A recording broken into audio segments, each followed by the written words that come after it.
Good morning, everybody. Say good morning to each other. First 3 minutes. Look at Derek Anderson's name's on there.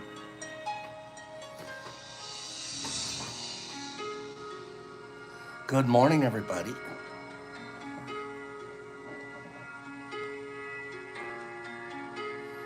The professor says good morning. Good morning, everybody. Says come on, Joe. Nip from Mama's on there. Lady Let's on there. RX, you don't go making fun of the lid spinner, the tub lid spinner. That was hilarious. I forgot I put it on a tub lid. Yeah. Why didn't we get a wheel sooner? What was wrong with you guys? What's wrong with you? How you letting me get away with that? So this should make it. Look, oh, Paige, you're up there. Now you know you have to be here tomorrow to win. If your name gets picked and you're not here, sorry, we erase you. Okay. Far past its time, RX. Like, seriously. Good morning. That was so. Oh, my goodness. I love you guys. Imagine having the fun of having to go and get this thing. Huh? How much fun was that? I'm 65. I'd like a spin wheel, please. Sir, are you having a birthday party for your great grandchildren? No. For 17,000 followers on YouTube. Good morning. Come on. There's not enough likes up there for me to even turn this camera around and look at you guys. I'm not doing it. I'm not doing it. Until there's likes, until you guys feel like you should be. Pops, we don't even like you. We just turned the show on. Our thumbs are so lazy, they haven't even gotten out of bed. Really? Do I have to do this every day? I have to beg for likes. It's actually gives me humility. Thanks for keeping me humble. Pops, we don't like you. We just will push it if you beg. Okay. Well, I'm not begging for me. I promise. I just like algorithm stuff.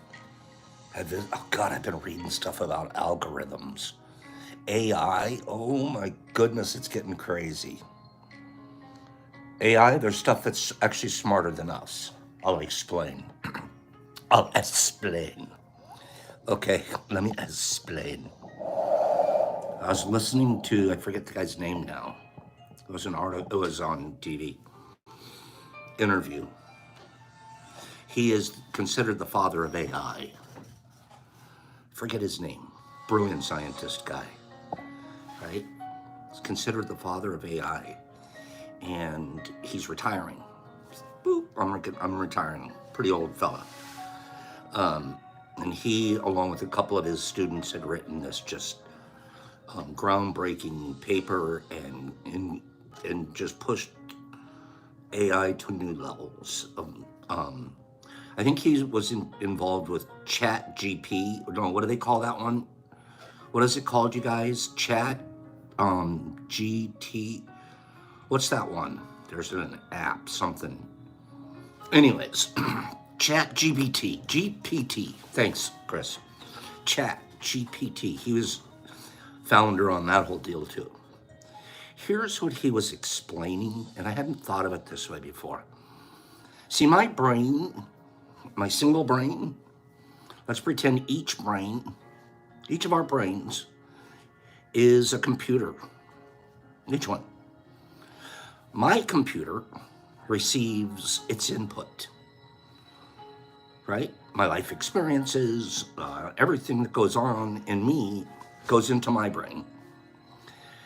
My brain has a lot of stuff in it because I put a lot of stuff in. I put a couple of books, 3-4 books a week into my brain. I put experiences and it's I don't have a starving brain. I have a brain, but guess what? My brain only knows what it knows. It only knows what it knows. Now we have Chris, the citizen scientist out there. His brain today is filled with completely different information than mine. Completely different. There are a couple of little spots that are the same, the part that where we talk or we communicate. Some of that information's in his brain too. But his brain is filled with all of this life stuff, all of his skills, all of his abilities, everything. Boom. And we're going to go, Jesus Christ over in Australia. His brain, completely different, completely, totally separate, totally. Now, can you imagine for one moment that my brain has the ability to reach out and take everything that's in Chris's brain and download it into mine? Well, I'd instantly be a lot smarter, wouldn't I? Oh, now I can also reach out to Jesus in Australia and grab his, boom, put it in here, boom. I mean, we're talking instant, nanosecond. I get all their information inside of my brain too. Now I'm 3 times exponentially smarter than I ever was. More access to more information, more ability, more skills, more everything. The computer is doing that to millions of computers across the world when it needs information in 1 second. Boop, done. One computer can put all of that information from all the other computer brains, all the other computer terminals that around the world that have information in them. Boop, push a button, and it's all in it. How smart is that thing now? Well, in a technical sense, truthfully, it's smarter than the human brain. That's what this founder guy says. The computers now, I'm not saying that they have a way to use it yet, but they are technically speaking smarter than the human brain.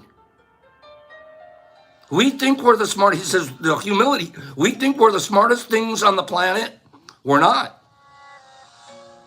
Intelligence holding information, we are not processing everything. We are no longer, we have created we have created a machine that is smarter than us. Let's remember that. Whew. And he says it's scary. It is at this point we've reached and the whole thing is now that we have to have ethics on how we're going to use it. Well, good luck with the human race and ethics. We're going to end up finding ways to wipe each other out with it. Bigger than the nuclear bomb. And it all came from whew. It's pretty, okay, so that was the story. Give me 5 people that thought, whoa, that's right, Pops. I mean, you already know, but we don't think about it. The European Union entrusted in law, okay, so they'll write a law, but somebody's going to break it.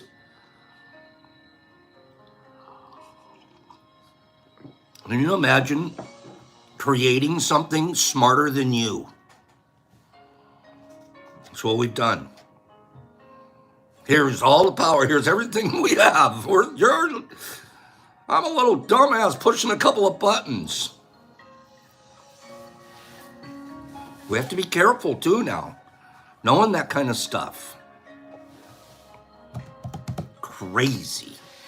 We have some great names on the board this morning. We're going to do our first giveaway. Excuse me, our first contest. And it's going to be Professor Proverbs. You guys like Professor Proverbs, right? We're going to do Professor Proverbs here. Let's see. Let me pull up the proverb. What we do is professors looked all the way around the world. Every country in the world he's looked into, and he's 197 of them, he told us. and he decided I'm going to find proverbs for some of these countries.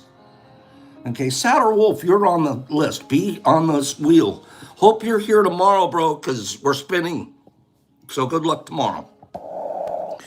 So we're going to show you a proverb. The first person to tell me which country the proverb is attributed to, based off of the internet, the first person to say it will will get an opportunity to go to the spin to win round. Okay? All right. Captain, can you write to us about that instead of here? That sounds like something we should know, but email me that, okay? Thank you. So here we go. What is going to be today, Professor? What's the proverb of today? The devil places a pillow for a drunken man to fall upon. What country?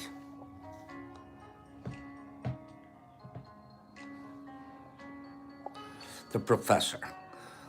Ireland, that's a great guess. What country do you guys think it is? Which country? Harry K. Harry K got it correct. Harry K got it correct. Harry K. The answer is Canada. Canada. That's considered a Canadian proverb. So that's Harry K. Congratulations to Harry K. Okay? Harry K, the professor wants you to you're going to get a choice, Harry K. Harry K, you can either take a slot on the spin to win round, or you can take this piece of fruit. It doesn't look like it, but it is. Freeze-dried, it's because it's vacuum packed. Freeze-dried squat. So you can either have this or take a spot on the wheel and get a chance to win a big box tomorrow. Which would you prefer, Harry? Harry's going to tell us which one he would prefer. And then we have let's give away a big box slot to someone. Okay, Harry, you give it away. Go ahead. That sounds very kind of you, Harry. Harry's going to decide who he wants a name on the board to go to. Okay? Harry, I'm not going to put Trevor on there, and it's not because I'm being rude. I've been sending Trevor stuff 3 times a week for the last month. And it's not Trevor's fault at all. He's super smart and he's winning. I want more people to get a chance to win. And Trevor and I have had this discussion and he understands. So I'm sorry about that. I can't do that right now. I'm actually avoiding Trevor. He actually even won on Monday. We sent him something Monday. Okay? So any NWB, okay, and that's nothing personal, Trevor, honestly. Okay? Yes, and he says thank you anyways. Thank you for being so kind, Trevor. If I put Trevor, there would be 8 slots on there with Trevor's name on them. Okay? Right, Trev? Your tracking shows your stuff arrives to you today. Harry, would you please? Okay, he's going to let us know. He's going to he's asking for never winner befores to pick a number between 1 and 10. Trevor, thank you so much for not giving up on me, because at some point you should say, this guy's really mean to me. I'm not, I promise. You're such a nice guy. You're super smart. Harry's going to let us know whose name to put in his slot. Thank you for doing that, Harry. In the meantime, there is one other thing I wanted to cover before we go much further.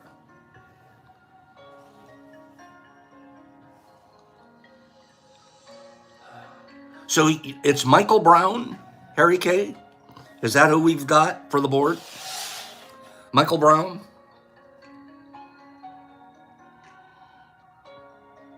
Okay. Thank you, Harry, very much. Thank you, my friend. And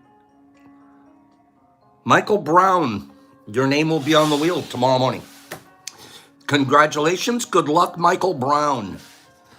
We'll see Michael Brown downtown. Get your, get your, whatchamacallit,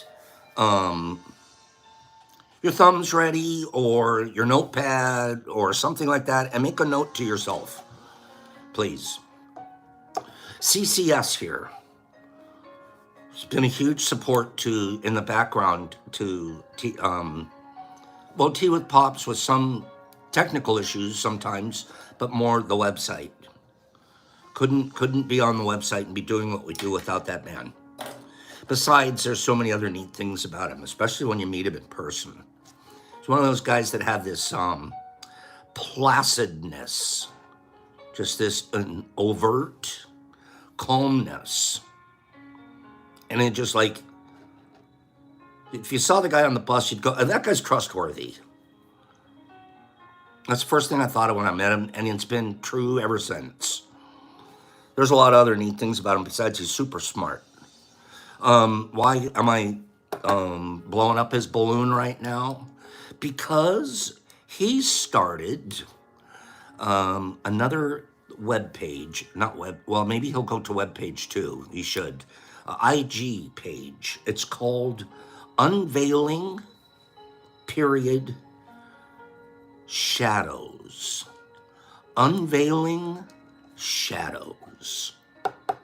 He's working on a program for therapy and helping people in the communicative part of therapy. Guided issues. It's fascinating what his vision is, and I believe he's going to do amazing things.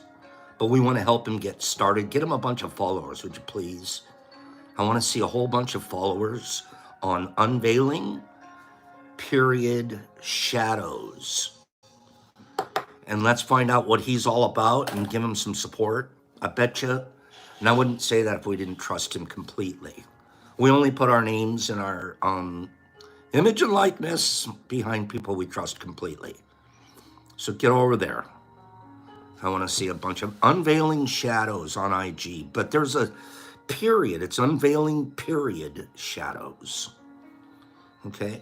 He's going to try to help the community by talking it out, he said. All right? Isn't that, I told him the same thing, Niffer Mama. I gave him a big thumbs up on that name. That name's a really cool name. There, he just wrote it on the screen for us all to see, please. Unveiling Shadows. Okay? And one more commercial for a friend here. Michael B. Parnell, MVP. MVP on here. He's been an incredible friend and pal too. And it's he and Kim that are putting together the next Mush Fest in Colorado. And we talked about helping support them through auctions, right? We're going to auction, we're going to bid on stuff, we're going to put ridiculous bids on things and buy them and be glad that we got them, because we know even if we can't, or whoever isn't able to go to the Mush Fest, they're hoping someone else be there and have a good time. So we're putting ridiculous prices on anything they auction. They should be able to go to the dollar store and get something for $1 and be able to auction it for 10. That's my feeling. They sent us a bunch of stuff that gave them just, it was, come on, man, who wants Pop's autograph? Are you kidding me? Pop's autograph? How could that be worth anything? It's worth a ton. They sent us these trays, these donut trays, okay? So we're gonna take these donut trays, we did what he asked, we signed the back of them. each one says something just a little bit different. Okay? So we're sending these back to you today, MVP. You'll get these. And like I said, you guys, I want you guys to get out there and support this opportunity. It's right at that crux time. They have a month right now before their party. So they got to have the money start pouring in right now. Okay? And do me one more big favor while we're talking about it. MVP here. He's a farmer and a half. He's a fungus farmer from way back. He's doing a beautiful job. Trevor, please own one of those. Put in a nice bid. He's a fungus farmer. Go support him. Here's what you do. You reach out to him and you ask him for his... you know what, MVP? I tried to sign the grinders and it doesn't come out well. The grinder's so pretty and it's so full of pictures and everything. When I put my name on it, it's lost. And it actually messes up the picture. So I'm not going to sign the grinder, just the tray, if that's okay. I'll send it all back, though. It'll mail it out today. MVP, please go over and ask him for his menu. Just say, hey, bro, what's your menu? And he'll tell you exactly what I'm talking about. Okay? Please reach out to him and say, hey, MVP, what's your menu? And he'll send you some information that you'd love to see. All right, that was my final commercial. We got to help them get to Colorado and have a good time. Staying healthy. Can someone die from an overdose of mushrooms? It's never been known to happen before. Nope, not human. Nope. Now, when we're talking about psilocybin mushrooms, there are deadly mushrooms. There are mushrooms that you can eat just this much of and die from. Okay? But the mushrooms that we farm and grow and talk about here, no. You'll get sick as hell and throw up and have an amazingly bad experience before you could ever even come close to probably even asking for an ambulance. The emergency room on psilocybin overdose, you'd probably have 10 emergency room patients a year across the whole United States. Okay? Jesus Christ, you can take a bite out of you. Okay? You'll get, if you're overdosing, and it takes, you got to be in the 20 to 30 gram range. And if you've been doing that much, you're a dumbass. I can just tell you straight up, you're a dumbass. You deserve to feel bad. Okay? Don't do stupid stuff to yourself and expect nothing to happen. You should be throwing up. Pops, when you drink a 12-pack, you should have a hangover. You should throw up and have a hangover. That's what you get. Okay?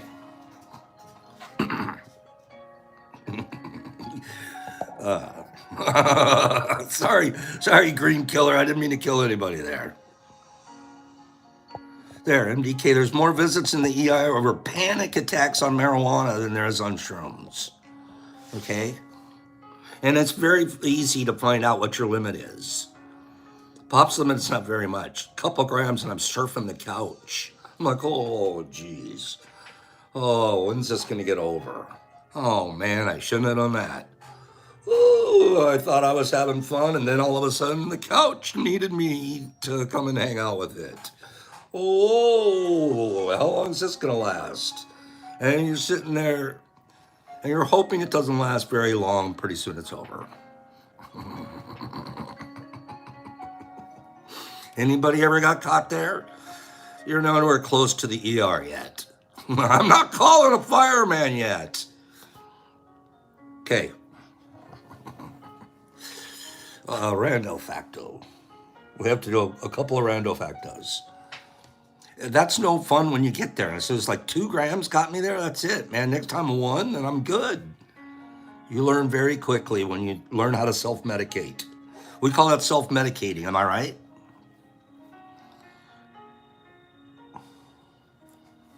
What's the largest natural pearl ever found? Largest natural pearl ever found. was found in Filipino, by a Filipino diver in a giant clam. He kept it hidden under his bed for 10 years as a good luck charm. I'm hiding this thing under my bed. What's the largest, the heaviest natural pearl ever found? Give it to me in pounds. Give it to me in pounds. There, Vegas. Look what Vegas wrote. I agree with you. Several ounces before you get to a danger. How many pounds? How many pounds? Harry K's on fire this morning. It's 75 pounds. 75 pounds. A 75-pound natural pearl was found by a Filipino fisherman in a giant clam. He kept it hidden under his bed for 10 years. How could a Filipino fisherman afford that? Why wouldn't he cash that in like tomorrow? That's like getting a lottery ticket and just putting it in your pillowcase. That's pretty ridiculous. 170,000 carats is what it valued. 170,000 carats. We need to get a picture of that. I'm going to look it up. Do you remember the Boston Tea Party? Do you remember the Boston Tea Party?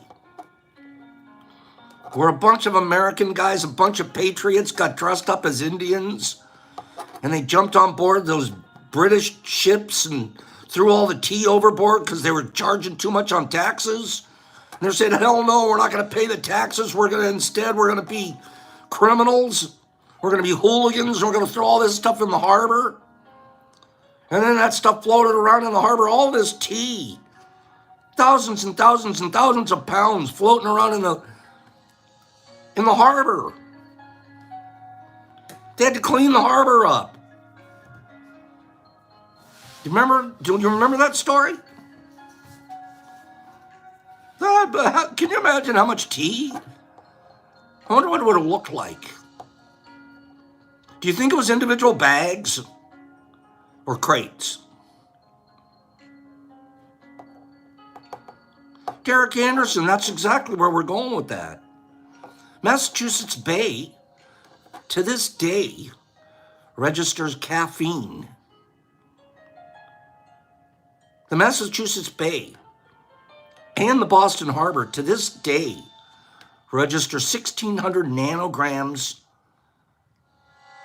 In the Boston Harbor, it's 1,600 nanograms, and out in the Bay, it's still 71 nanograms, however they can do it. Traces of caffeine. To this day. That was a lot of tea. Do you think... that was a lot of tea. Lipton Beach.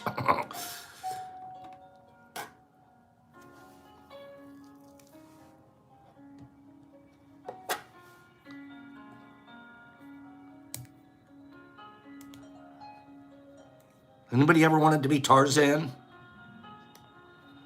Anybody ever wanted to be Tarzan? I remember reading the Tarzan stories. I was like, that'd be the coolest life. Especially the loincloth part. Why was a loincloth so attractive when I was 12? I'm not kidding you. It was like the freedom. I could just swing through trees on a vine.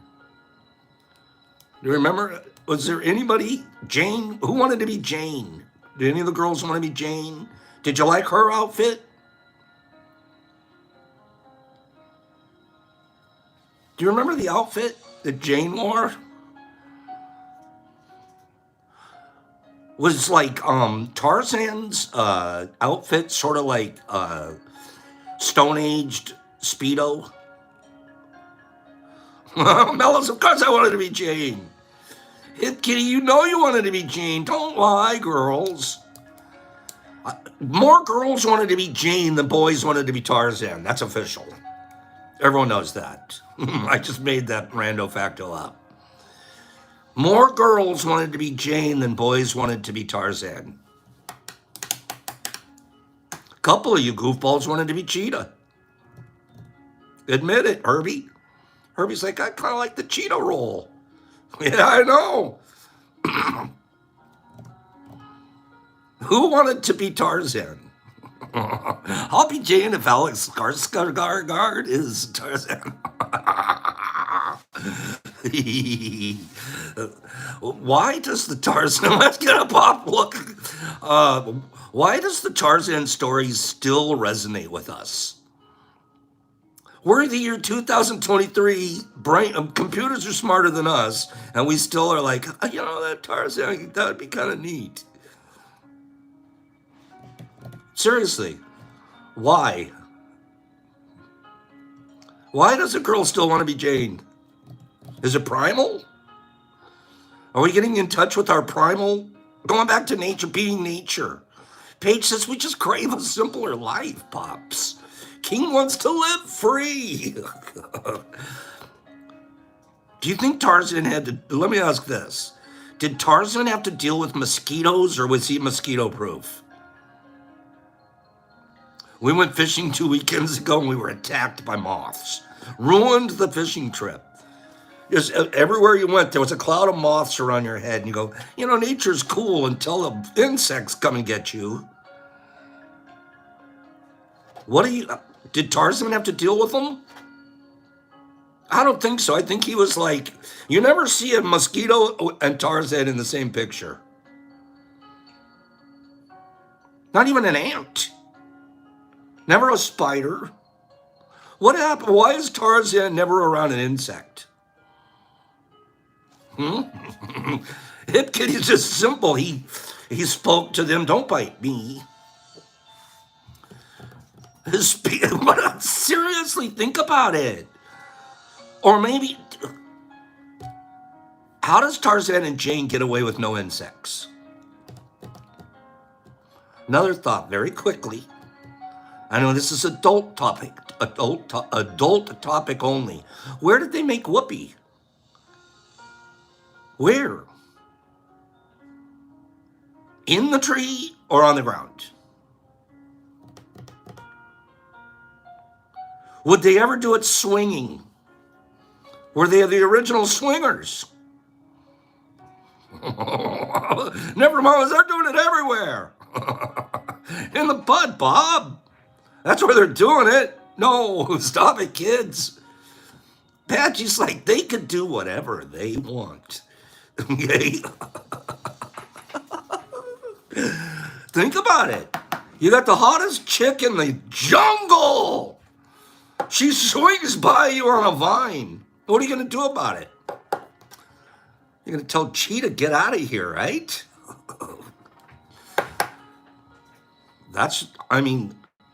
All you got to do is pop a loincloth.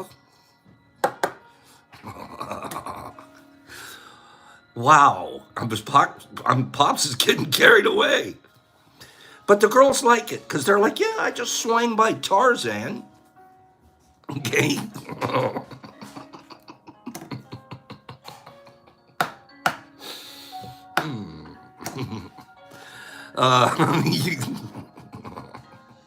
Where do they make Whoopi?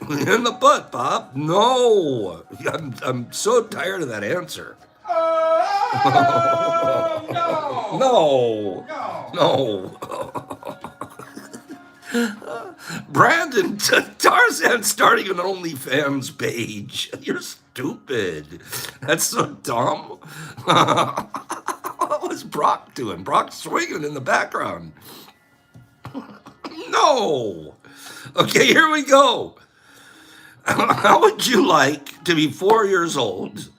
You're a little girl, okay? You're a little girl. You're Jane Jr. Jane Jr. How many girls here would start out, say, I'm 4, I'd like to start out my Jane Jr. program?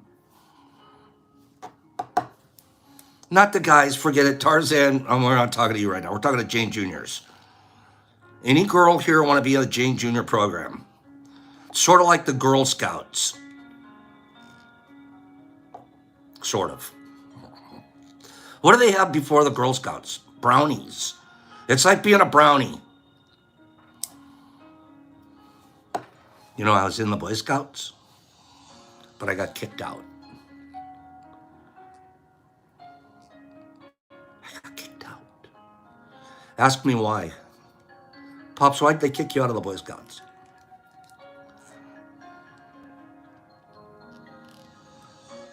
Why in the world would they kick me out?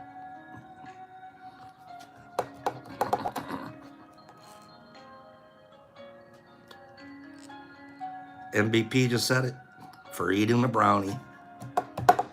Boop. Can't eat brownies when you're in the Boy Scouts. They don't let you. So some of these girls here, they want to be... That's such a bad joke. Okay? I ate way too many Double D. Hip Kitty's like, wait a minute, that's a joke? And like, yes. Wait. Hip Kitty's like, Pops, why'd you do it? Why'd you eat so many? Okay. I was in the Boy Scouts. For a while. It got really expensive. My parents couldn't afford for all the jamboree, joberies, and necklace, and can I have another merit badge, Pops? And I was like, no, we thought this was going to be a babysitting service for you. This thing's costing us $1 million a year. You're out. I'm like, oh, but I wanted to be an Eagle Scout. No, costs a lot of money.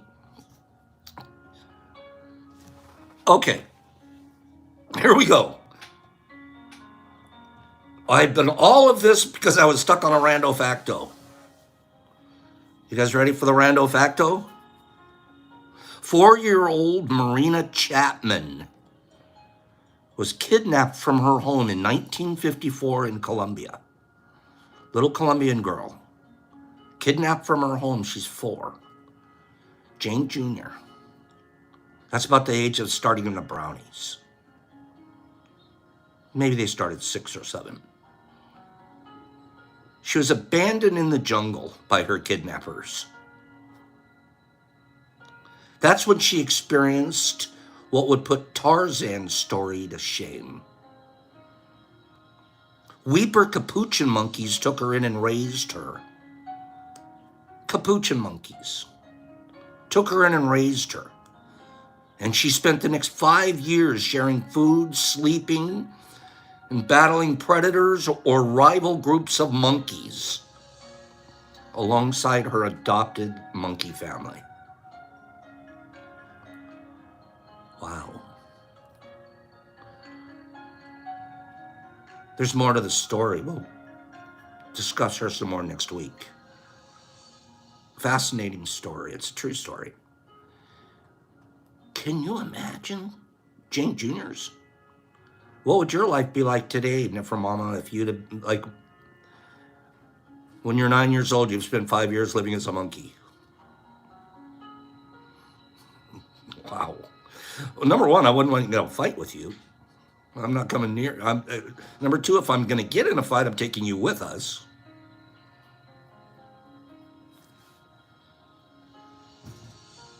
Final one. And for you to even be more wild. Because of the extremely high ductability of gold. What's ductability mean? Conduction means it has an ability to conduct, right? Because of the extremely high ductability of gold, a single ounce of gold, which is 28 grams, we knew that, can be stretched into a wire that is about 56 miles long. What? An ounce of gold, 56 miles long.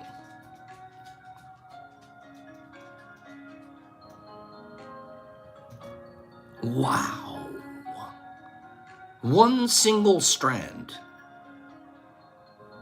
Right, Matthew? That's what my jaw dropped when I read that. I said, this one I got to read out loud. What? Are you kidding me?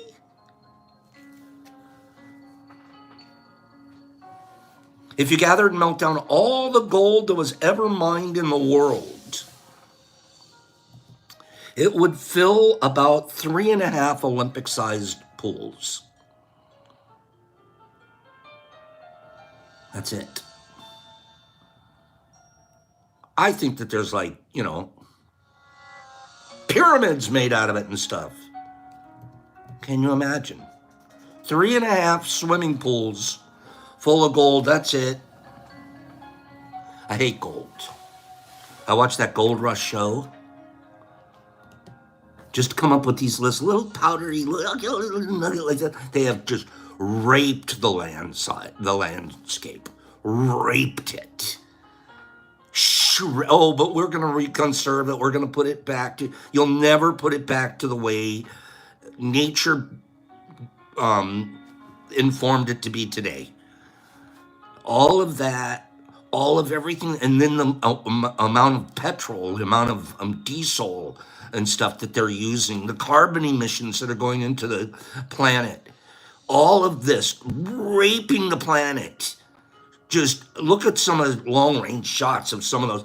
Also, they could get little nuggets of gold. It's unbelievable to me. And it's, at the end of the day, it's pure greed because we don't need gold anymore. We don't.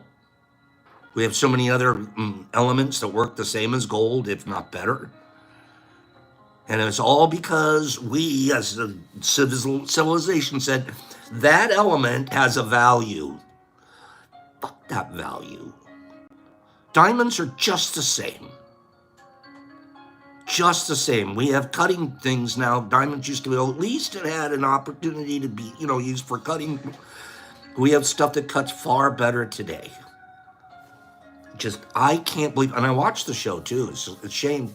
I watch it because I like the engineering feats of the wash plants and how they fix things and, out on the road and stuff. But the reality is now that I'm sitting here spewing, I shouldn't even watch it because from now on I'm not. I'm going to boycott it.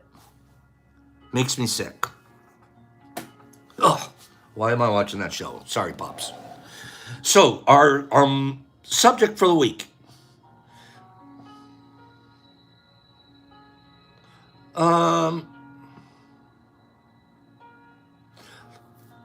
Let me get one person to qualify for the board.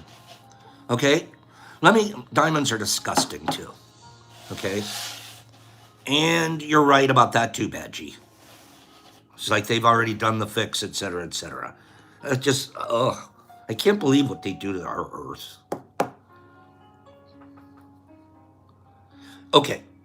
I want to get somebody to qualify for the board. The first person to answer this question. So in North Carolina, we had a couple.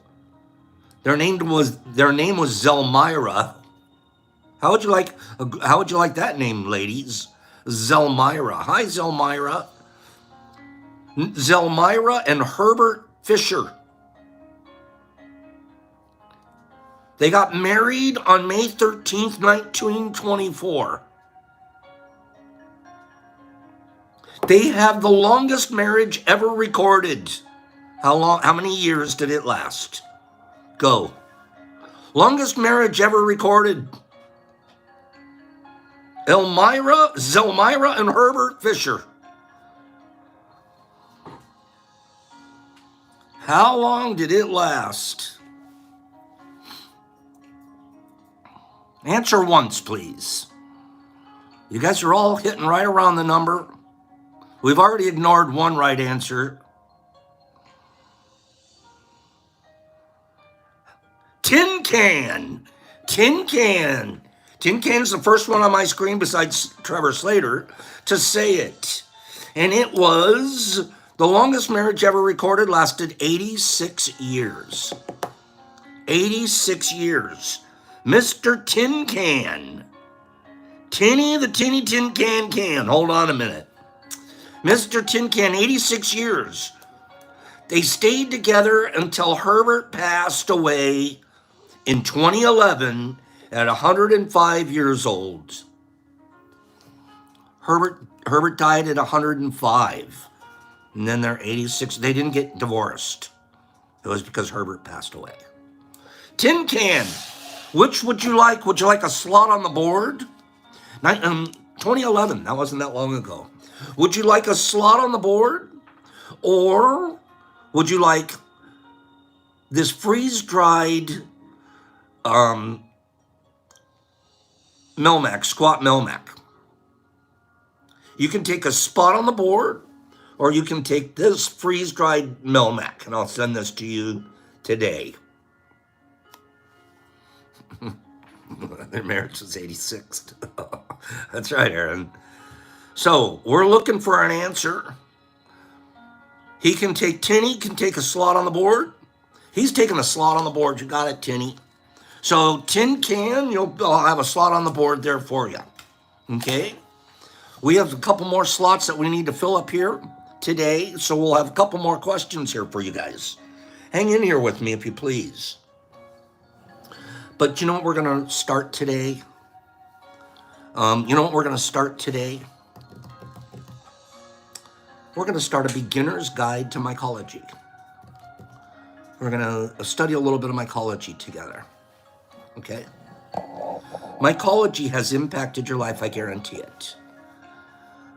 And then we have one little reading at the end of our program today. It's beautiful reading. I want you guys to stick around for that.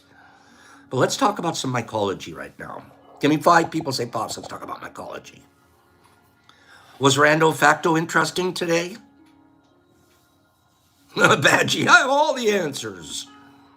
Not always the right ones. Was Rando Facto interesting today?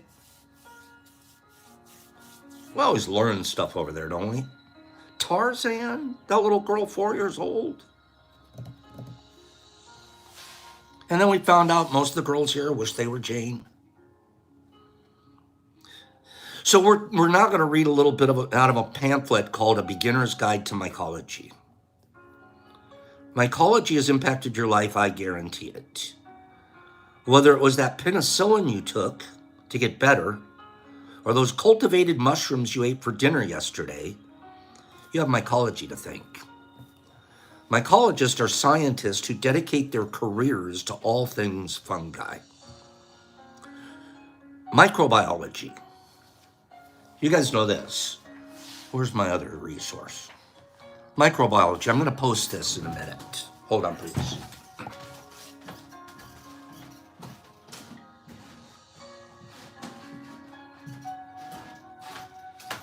I'll post a picture of this on my IG in a little while. This is going to be, because it's very, very interesting. Okay?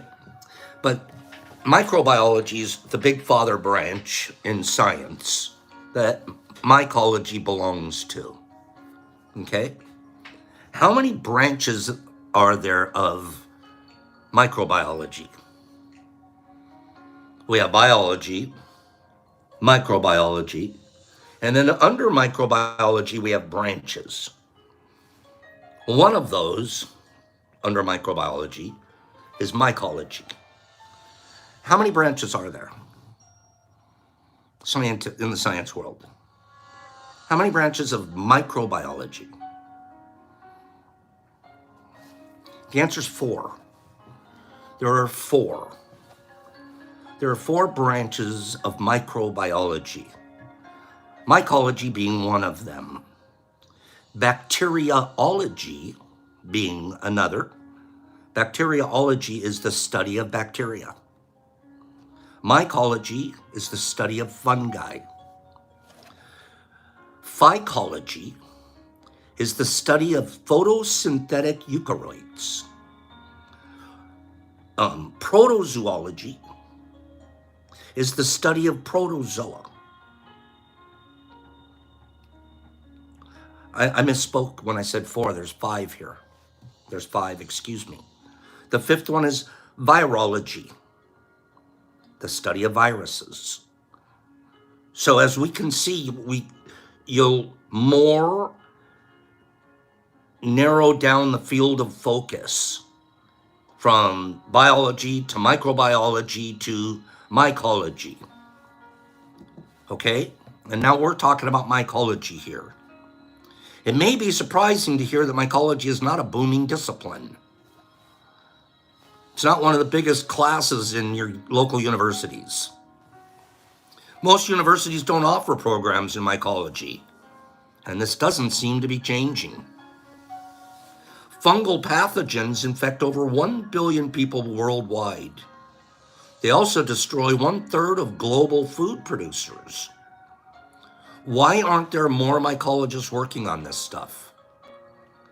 On the other hand, humans benefit from many species of fungi, including those that we eat and those that we use as medicine.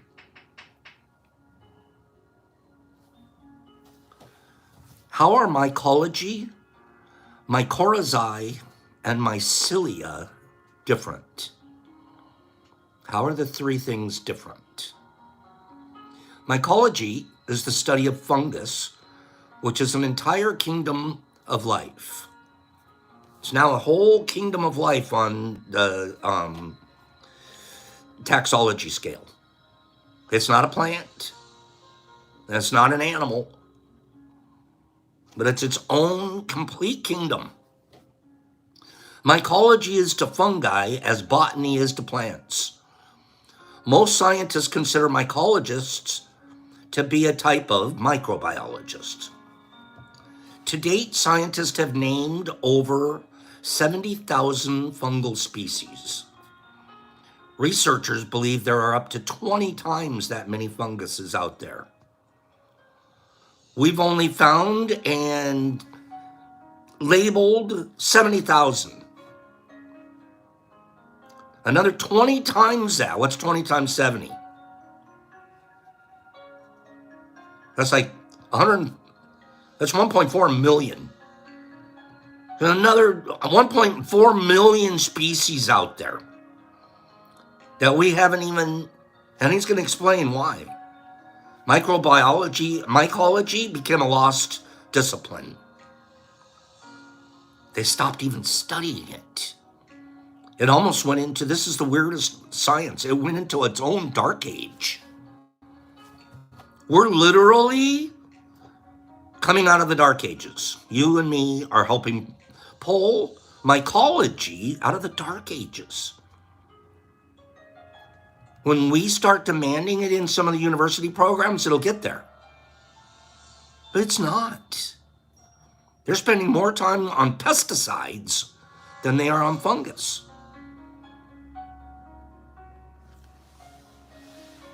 For some context, there are only about 350,000 named species of flowering plants. So the flowering plants, 350,000 of them. Fungus, over 1.4 million. The fungi kingdom is massive and we know so little about it. Is this an interesting topic to you guys? Should I go on? It's a good article. Is this good for you? You guys interested in this? Because right now we're talking about mycology, mycorrhizae, and now we're going to talk about mycorrhizae and mycelia a little bit. Mycelia is simply the vegetative part of fungus. It is a branching, often invisible substance that is a home to many wonders. If you have seen a white, webby substance in wet wood chips or in the soil, that is mycelium. Mycelia can form vast networks of fungus. One such network is thought to be the largest organism on the planet. Isn't that over in Yellowstone or something like that, you guys? Some big, huge fungal network that's like, somebody look that up. We'll have to look that up for tomorrow. That huge, it's like miles and miles and miles big, wide. Largest living organism in the world. I have to look up that again a little bit more. Mushrooms, in contrast, are the fruiting bodies of these mycelial networks. Our mushrooms, why we call it fruit, is because it's the fruiting body of our mycelial network, right? They are the reproductive structures of fungal organisms. I'm just going to put it out there. Sorry, I have to do this, especially in the shape and the type of mushrooms that we grow here. I'm going to say it. Sorry if I offend anybody. They're fairly phallic looking. They look like penises.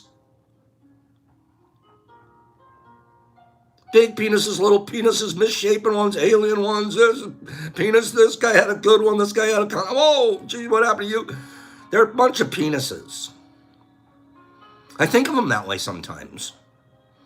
Not in a nasty way. No. What happens with our penis? We ejaculate. What happens with the mushroom penis? It sporates.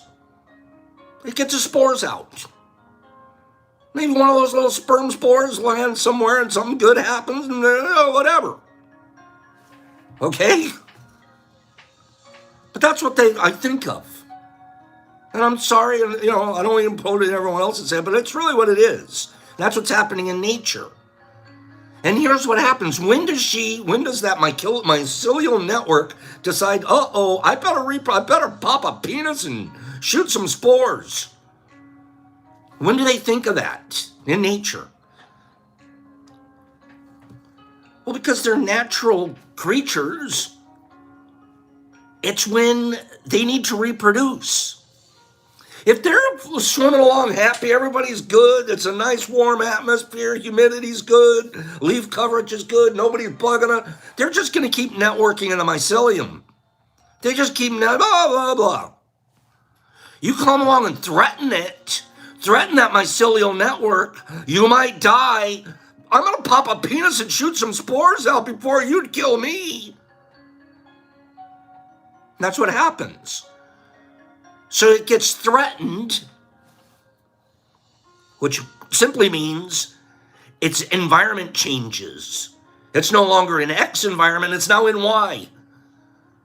Well, it's in X environment, it's happy. It's in threatening Y environment, popping up penis and I gotta save myself. And then we come along, we snatch that. That's fruit. Animals come along, boop, that's perfect.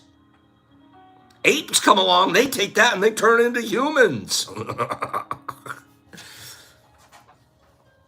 That's how it works. They're the reproductive structures of fungal organisms.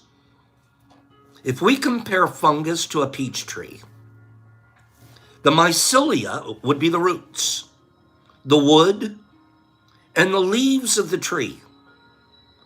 The mushroom would be the flowers and peaches, the fruit.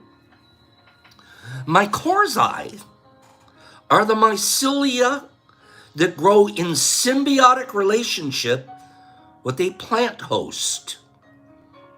A lot of us weed growers know it's a huge component to growing some really great indoor weed is increasing the mycorrhizae in your root structures.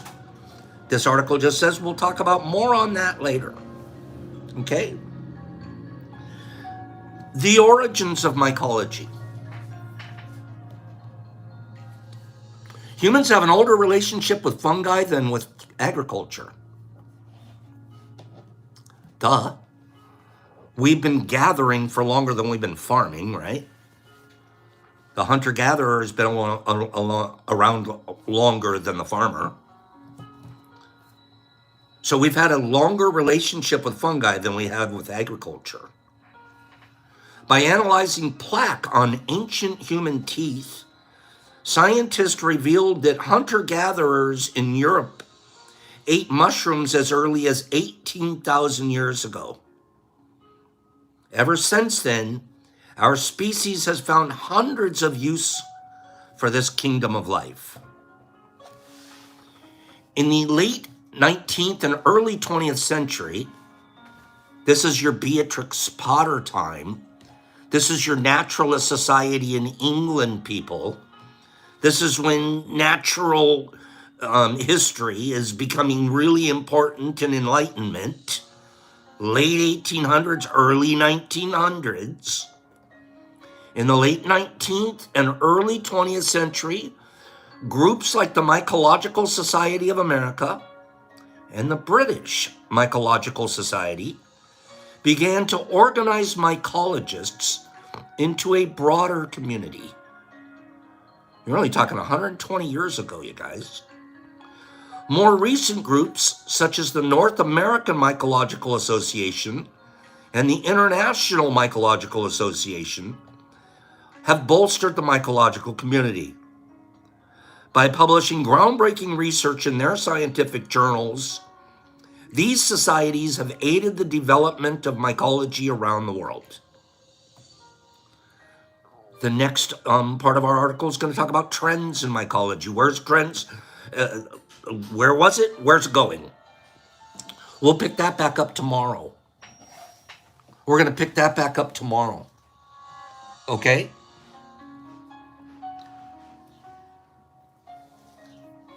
Now, I'm going to try to put somebody's name on the board. We just read a fact here. It said, to date, scientists have named over how many fungal species? We read this earlier. To date, scientists have named over how many? Were you paying attention? We picked a fact out of the thing we just read. The first person to say what we read, this is the ones they named, not the ones that have still been unnamed. Hip Kitty. Hip Kitty, you got it correct, my dear. Hip Kitty, 70,000. 70,000. Good job, Hip Kitty. Hippie, meow. Would you like your name on the board, the spin to win, or would you like me to send you this? Which one would you like? Michael Brown, Tiffany, good morning. Tiffany, which would you, excuse me. Kitty, would you like this one, or would you like your name on the board? 70,000. She was paying attention. See, she paid attention in class. You guys start paying attention in class because this is how we're going to do it from now on. All right? It's not always going to be top 10. I'm waiting for Hip Kitty. Meow. Which she's saying send this. You got it. Send me your address, doll, and we'll get that sent out to you. Okay? Then I got to put your name on the list for her. Great. We've had 3 winners so far today. I'm going to do one more, but I want to read this to you guys first. Okay? We have about 3 or 4 minutes left to hang out together, and I really did want to read this. I found this last night when I was doing my readings. I read to myself.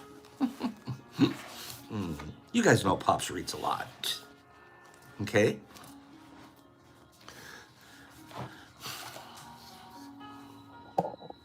The fear of what is different. Our eye, we're going to finish up today with these thoughts, okay? Get in sort of a meditative mindset. Get in just a place where you're like, let me receive just whatever's in this ready to come to me, let me receive it. The eye can see what we have in common. The eye can, I'll start over. The eye can see what we have in common, or it can focus on what keeps us apart. Man, I could stop right there and we could be done. Your eye, I could focus on what keeps us apart or what we have in common.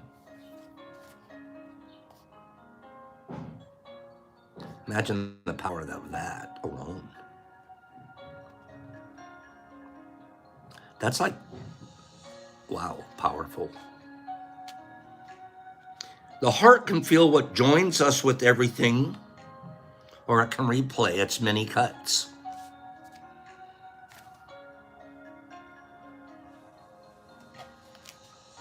I can focus on that joy stuff, or I can focus on the stuff that makes me hurt. The tongue, listen to what our tongue does. The tongue can praise the wind or warn against the storm. It can praise the sea, or it can dread the flood. The scripture talks about what our tongue is like a forest. We can start a forest fire with one little flame. Our tongue is a flame. It's not that there are no differences. The world is made up of infinite variety. It's rather seizing the differences, fearing the differences that keep us from feeling grace. Of course there's differences. Every single one of us is unique and different. Second you focus on it, you've lost the grace. Paradoxically, everything in life touches the same center through its uniqueness. We're all connected because we're unique.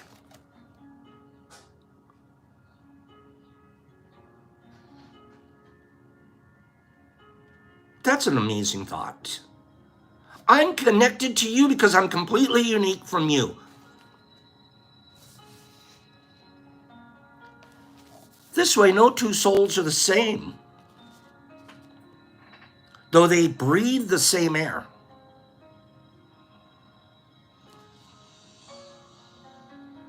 When we fall into an illusion that one creation is better than another, we remove ourselves from the miracle of being, and we enter into what the 6th century sage Seng San called the mind's worst disease: the endless deciding between want and don't want, the endless war between for and against.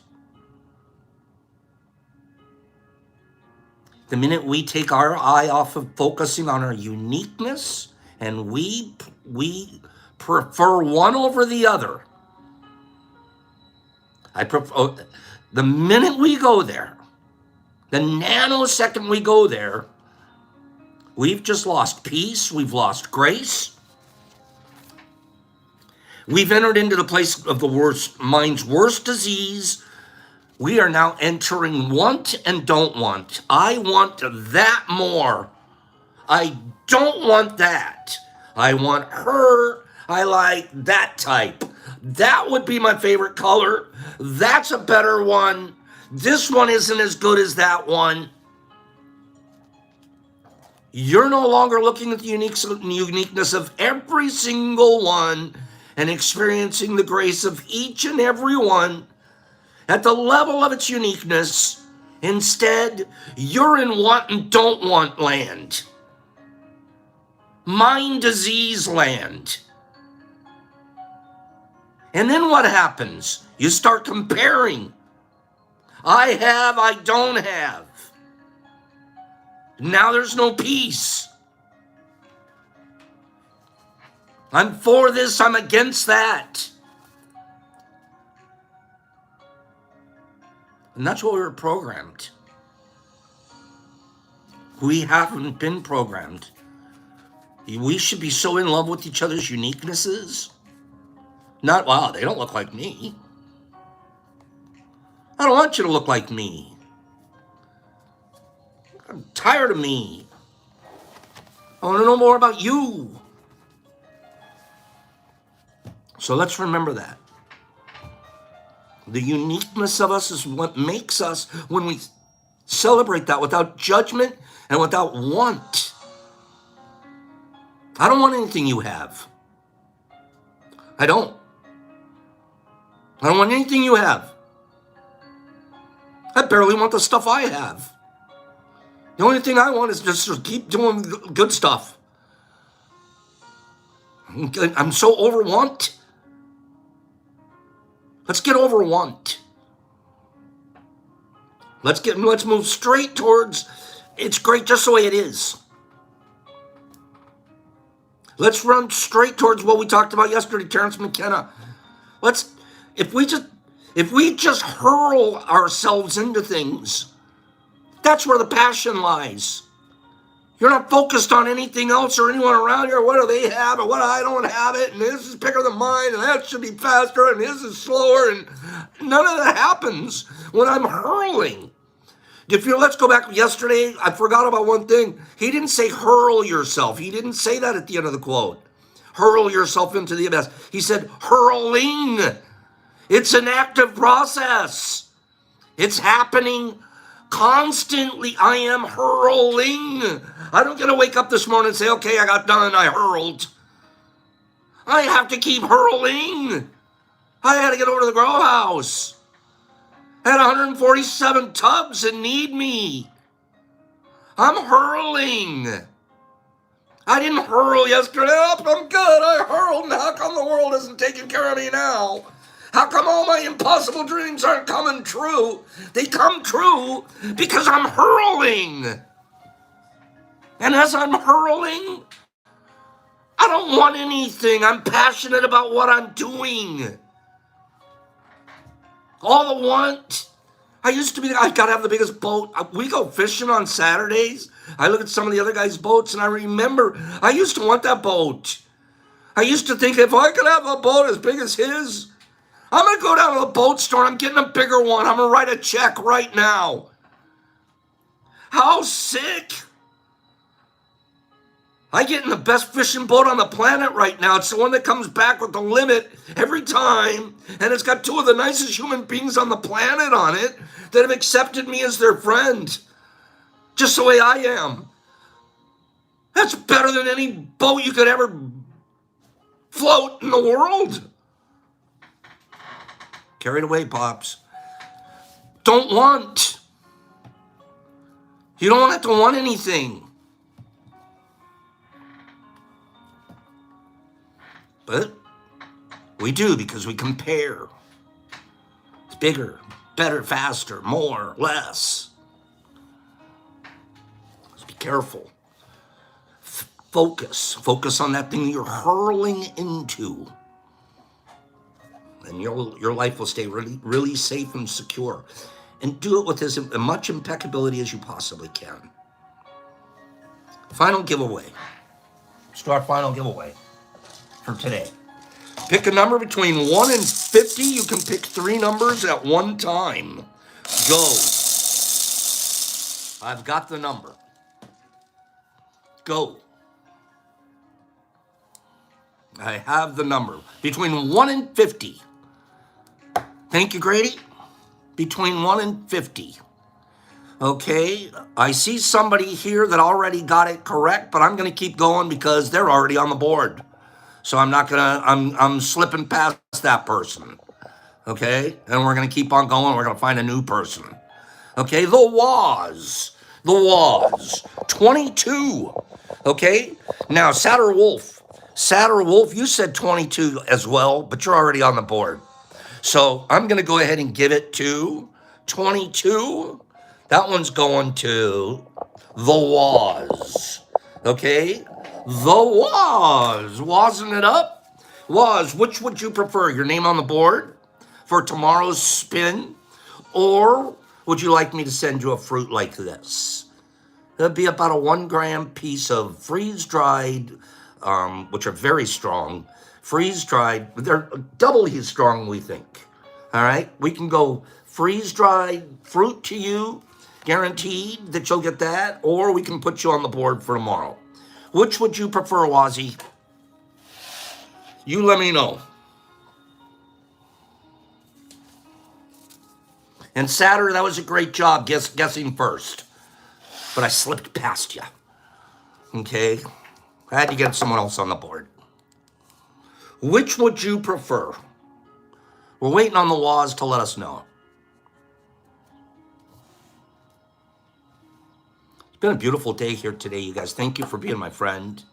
Thanks for, I love learning with each other. I love reading your comments to us. The Waz, which one is he saying? He's going freeze dry. You got it. So send me your address at the DetroitMushLab.net, and I'll get that mailed out to you tomorrow. So far today, we've added 2 names to the board. We've added Michael Brown, and Tin Can.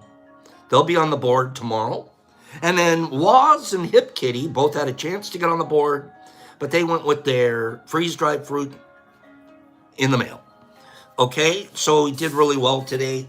Thank you guys for having a beautiful, wonderful day with me. And I hope you guys have one with yourself now, okay? And be good to your family. Be good to the people around you, all right? And don't focus on your wants. You have so few wants when you're giving. After a while, all you want to do is give. Go have a beautiful day, you guys. Thanks for being here today.